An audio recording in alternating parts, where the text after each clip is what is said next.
Hello everyone, welcome to my YouTube channel. तो आज से आपको डेली प्रैक्टिस सेट मिलेंगे। हम प्रैक्टिस करेंगे सीटेट को क्लियर करने के लिए और आज हमने सीटीपी का प्रश्न पत्र लिया है और साथ ही साथ फुल पेडागोजी के साथ हम प्रश्नों को सॉल्व करेंगे। निगेटिव पॉजिटिव जो भी आपके टैग वर्ड्स आते हैं उनको भी देखेंगे और साथ ही साथ जो भी आपके कीवर्ड्स होते हैं उनको भी देखेंगे, क्योंकि कीवर्ड्स और जो भी आपके निगेटिव पॉजिटिव टैग वर्ड्स होते हैं उनसे हम प्रश्न को चुटकियों में सॉल्व कर लेते हैं। क्योंकि आपके 15 प्रश्न पेडागोजी के आते हैं और 15 प्रश्न आपके कंटेंट से आते हैं। तो चलो शुरुआत करते हैं। वीडियो को लास्ट तक अवश्य देखना और सीटेट का नोटिफिकेशन भी आपका जल्द से जल्द आने वाला है। तो अपनी तैयारी आप आज से अभी से ही शुरू कर दें। आपका 1 मिनट मैंने लिया है। अब हम सीधे पेपर को सॉल्व करते हैं। शैशव काल की अवधि है, यानी हमारे जो बाल विकास की अवस्थाएं होती हैं उनको कितने भागों में बांटा गया है।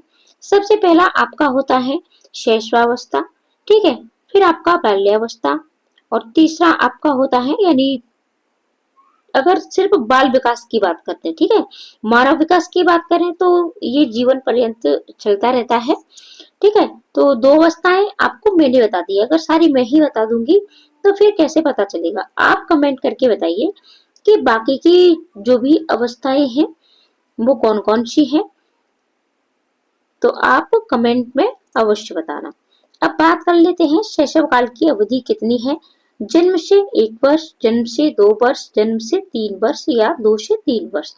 तो शैशव काल की अवधि 0 से 2 वर्ष तक होती है और इस अवस्था में बालक की मानसिक क्षमताओं का विकास हो जाता है, जो मानसिक विकास की पूर्वावस्था है, ठीक है। यानी मानसिक क्षमताओं का विकास तो हो जाता है और ये मानसिक विकास की क्या है, पूर्वावस्था है, यानी पूर्व की अवस्था है। पूर्ण मानसिक विकास किस अवस्था में होता है आपका, आप कमेंट करके बता सकते हो। पियाजे के अनुसार 2 से 7 वर्ष के बीच का एक बच्चा संज्ञानात्मक विकास की डैश अवस्था में है, ठीक है। यानी 2 से 7 वर्ष। देखो जीन पियाजे के से आपके प्रश्न बहुत बनते हैं। सीटेट अगर सीडीपी में आप चाहते हैं कि आपके देखो 30 में से 30 की बात तो मैं नहीं करूंगी, लेकिन 30 में से आप 28, ठीक है, 27, 26 इतने नंबर आप आसानी से ला सकते हैं अगर आप जीन पियाजे, वाइगोस्की, कोहलबर्ग, ठीक है, इन तीनों के कॉन्सेप्ट को अच्छे से पढ़ लेते हो। साथ ही साथ आपके कुछ और भी इम्पोर्टेंट चीज है जो आप हमारी वीडियोस में देख सकते हो। जो भी प्रिपरेशन संबंधित ट्रिक और टिप्स पर वीडियो दी गई है और जल्द ही आपको दोबारा से सीडीपी इम्पोर्टेंट टॉपिक पर वीडियो मिल जाएगी, ठीक है। जो भी आपके इम्पोर्टेंट टॉपिक है उस पर वीडियो आपको जल्द ही मिल जाएगी। तो 2 से 7 वर्ष के एक बच्चा, ठीक है, कौन सी अवस्था में है, पूर्व संक्रियात्मक, औपचारिक संक्रियात्मक, मूर्त संक्रियात्मक या संवेदी गतिक। तो देखो जीन पियाजे ने 4 अवस्थाओं में बांटा गया है, संवेदी गामक, पूर्व संक्रियात्मक, मूर्त संक्रियात्मक, औपचारिक संक्रियात्मक। तो सबसे पहली अवस्थाएं हैं तो ये है आपकी संवेदी गामक, यानी 0 से 2 वर्ष, यानी इसको बहुत ही ये संवेदनशील अवस्था होती है, ठीक है। इसको आप इस ट्रिक से याद कर सकते हो कि ये बहुत ही संवेदनशील अवस्था होती है। तो 0 से 2 वर्ष और 2 से 7 वर्ष, ठीक है। तो ये पूर्व संक्रियात्मक अवस्था होती है, यानी बच्चा यहाँ बहुत सारी चीजों को जानना सीख जाता है।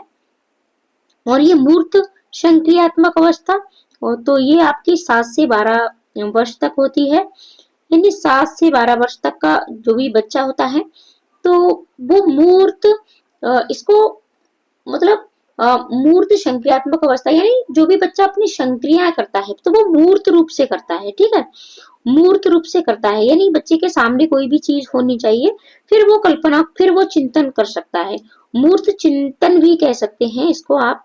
और औपचारिक या फिर इसको अमूर्त भी कहते हैं, ठीक है। ये चौथी जो अवस्था होती है तो ये आपकी अमूर्त भी इसे बोलते हैं, ठीक है, क्योंकि यहाँ जो बच्चा चिंतन करता है तीसरी अवस्था में मूर्त रूप में, यानी प्रत्यक्ष चीजें जब उसे दिखाई देती है, मूर्त का अर्थ होता है प्रत्यक्ष, और यहाँ औपचारिक या अमूर्त जब बच्चा काल्पनिक चिंतन कर लेता है, ठीक है, कोई भी अमूर्त चीज होती है, कोई भी वस्तु हमारे सामने नहीं होती है, तो ये आपकी 12 से 16 या फिर 12 से ऊपर इस तरीके से मिलती है, 12 से 14।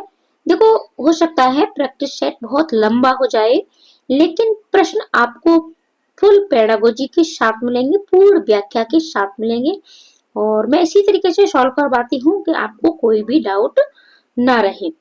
तो आपको ये तो याद रखना होगा कि संवेदीकामक सबसे पहले, यानी बच्चा जो शैशवावस्था होता है, संवेदनशील अवस्था होती है, वो 2 वर्ष तक ही होती है, फिर 2 से 7 वर्ष तक, ठीक है, बाल्यावस्था जिसको बोलते हैं मूर्त संक्रियात्मक, ठीक है, ये किशोरावस्था से पूर्व की अवस्था होती है, और ये अमूर्त या औपचारिक संक्रियात्मक ये 12 से 16।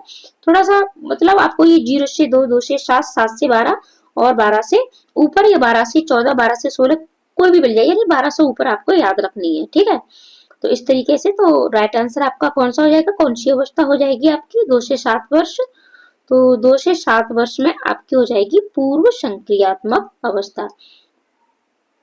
अगला प्रश्न देखेंगे हम, विकास से, ठीक है, यानी विकास डैश से डैश की ओर बढ़ता है, किस तरीके से बढ़ता है आपका, तो देखो विकास क्या है, राइट आंसर है आपका नंबर ए, सामान्य से विशिष्ट की ओर बढ़ता है।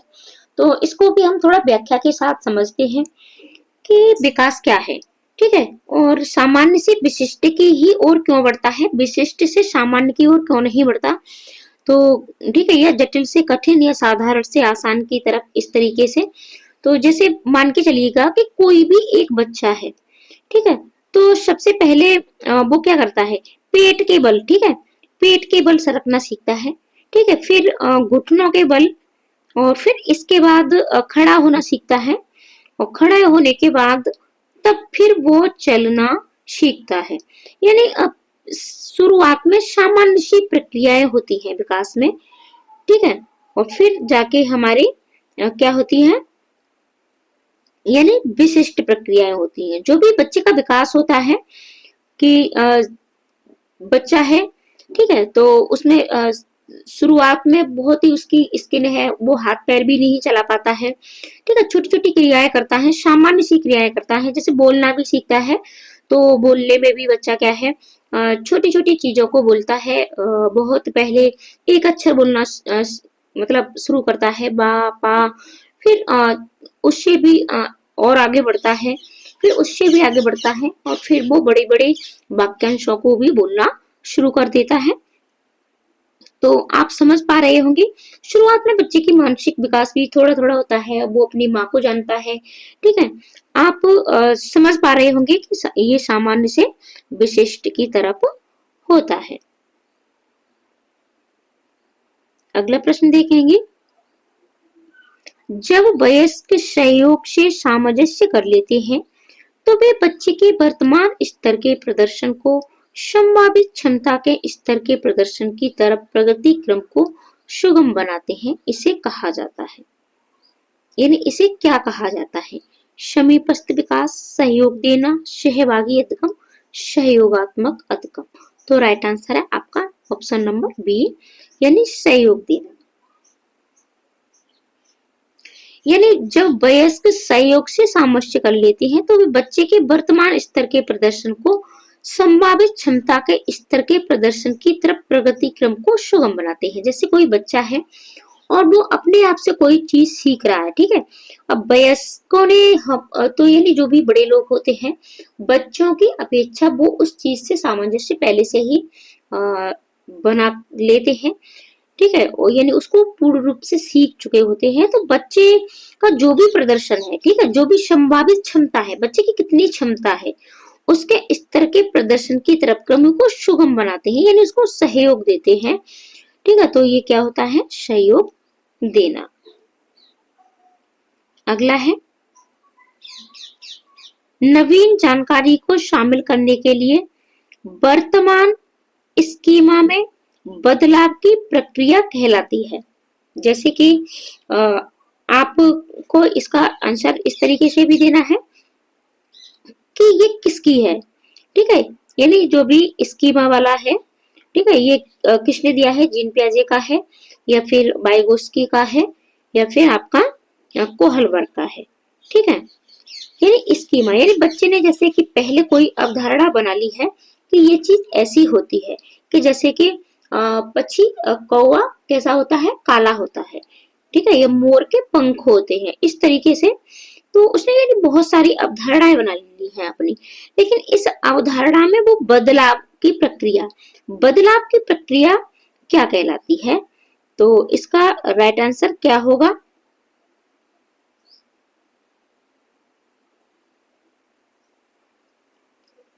अनुकूलन, आत्मसातकरण, समायोजन या अहम केंद्रिता। तो राइट आंसर आपका हो जाएगा समायोजन, यानी बच्चे ने समायोजन शुरू कर दिया है, यानी समायोजन कर लिया है, यानी पहले उसने कुछ चीज सीखी और फिर उसमें बदलाव के साथ भी उसको सीख लिया है, ठीक है, समायोजन कर लिया है। नवीन जानकारी को शामिल करने के लिए वर्तमान स्कीमा में बदलाव की प्रक्रिया समायोजन कहलाती है। अर्थात जब हमारे मानस पटल पर किसी वस्तु, व्यक्ति या स्थान को लेकर कोई स्कीमा बन जाती है, यानी अवधारणा बन जाती है कि यार ये तो ऐसा है, ठीक है, यानी कभी कभी हम किसी मनुष्य के बारे में सोच लेते हैं कि नहीं ये तो ऐसा है, जैसे कि रूढ़वादिता के बारे में विषय आपका होता है कि स्त्रियों के बारे में ऐसा सोच लिया जाता है कि ये तो बहुत रोने धोने वाली होती है, बहुत कमजोर होती है, ज्यादा कुछ कर नहीं सकती, ठीक है। तो उसमें बदलाव के लिए हमें अपने ज्ञान या अनुभव के आधार पर उस स्कीमा में समायोजन करना पड़ता है, तब जाकर हमारी स्कीमा में परिवर्तन होता है, यानी समायोजन करना पड़ेगा। जब हम फिर देखते हैं कुछ स्त्रियों को, कुछ लड़कियों को कि आजकल वो हर क्षेत्र में जा रही है, तो फिर वहां उसमें हम बदलाव करते हैं और वो बदलाव क्या कहलाता है, हमारा समायोजन कहलाता है। अगला प्रश्न है आपका, मध्य बाल्यावस्था में भाषा के डैश के बजाय डैश अधिक है? अहम केंद्रित, सामाजिकृत, सामाजिकृत अहम केंद्रित, जीववाद, सामाजिकृत, ठीक है, परिपक्व या अपरिपक्व। तो मध्य बाल्यावस्था, और ये आपकी मध्य बाल्यावस्था कौन सी होती है? वही आपकी 2 से 7 वर्ष, ठीक है, 2 से 7 वर्ष, और एक आपकी 7 से कितनी होगी आपकी 12 वर्ष, और 12 वर्ष से ऊपर आपकी किशोरावस्था, इस तरीके से शुरू हो जाती है। तो यहाँ क्या होता है, सामाजिकृत और अहम केंद्रित, यानी मध्य बाल्यावस्था में भाषा सामाजिकृत की बजाय ज्यादा क्या होती है, अहम केंद्रित होती है। यानी 7 से 12 वर्ष का जो बच्चा होता है, देखो क्या होता है कि जो 2 से 7 वर्ष का बच्चा होता है, ठीक है, 0 से 2 वर्ष का जो बच्चा होता है, उसकी भाषा का विकास यानी घर परिवार की भाषा से होता है। फिर 2 से 7 वर्ष यहाँ बच्चा समाज में भी खेलना शुरू कर देता है और बच्चों के साथ स्कूल भी आना शुरू कर देता है, तो यहाँ सामाजिकृत ज्यादा होती है, ठीक है। तो 2 से 7 वर्ष की, लेकिन मध्य बाल्यावस्था है आपकी 7 से 12, ठीक है, 7 से 12। यहाँ बच्चा अहम केंद्रित यानी वो अपनी बात रखना शुरू कर देता है, तो अहम केंद्रित अधिक हो जाती है।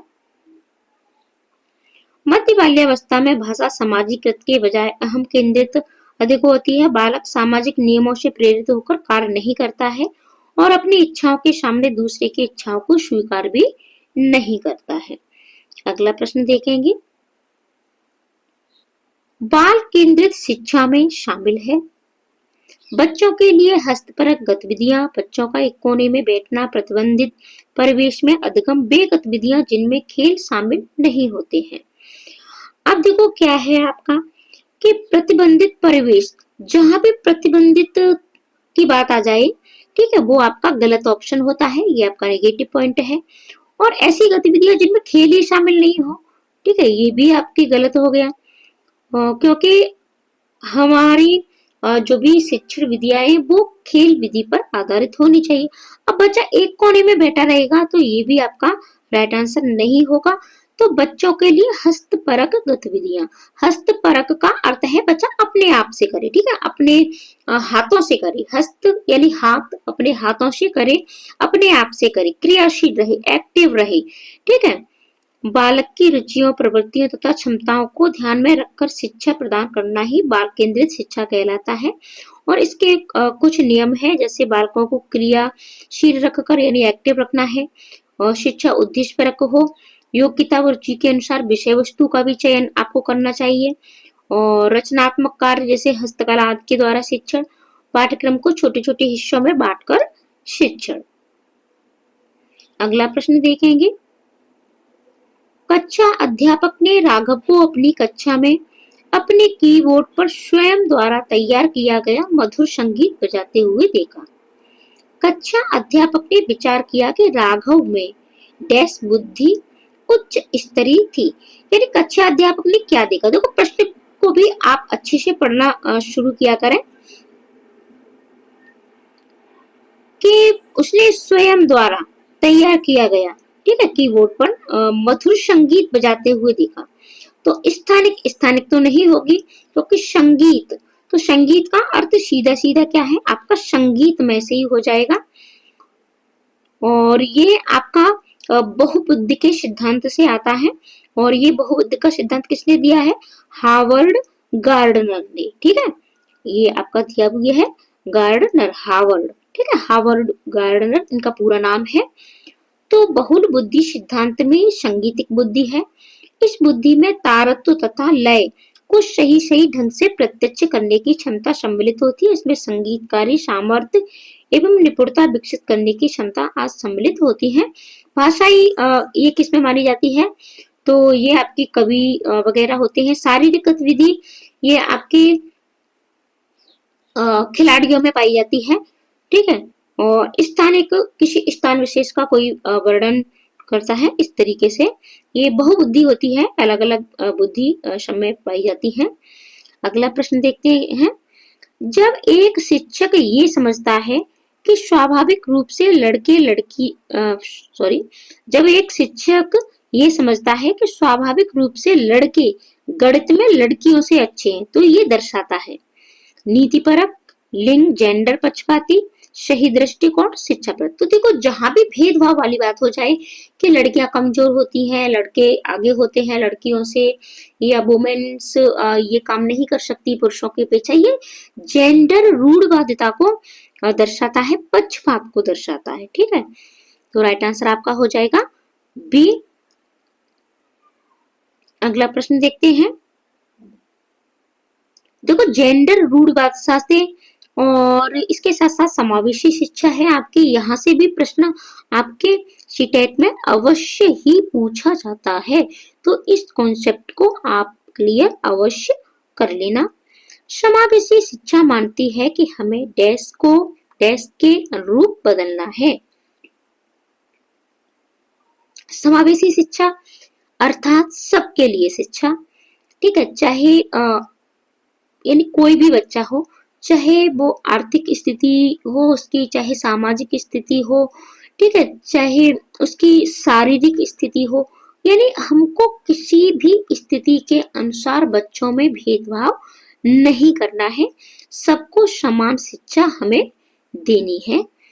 और ये टॉपिक वहां पर वीडियो पहले डाल दी है, आप देखना चाहें तो प्लेलिस्ट में जाइएगा, सारी वीडियो आपको मिलेंगी, और जल्द ही आपको इन सारे टॉपिकों को दोबारा से क्लियर भी करवाया जाएगा।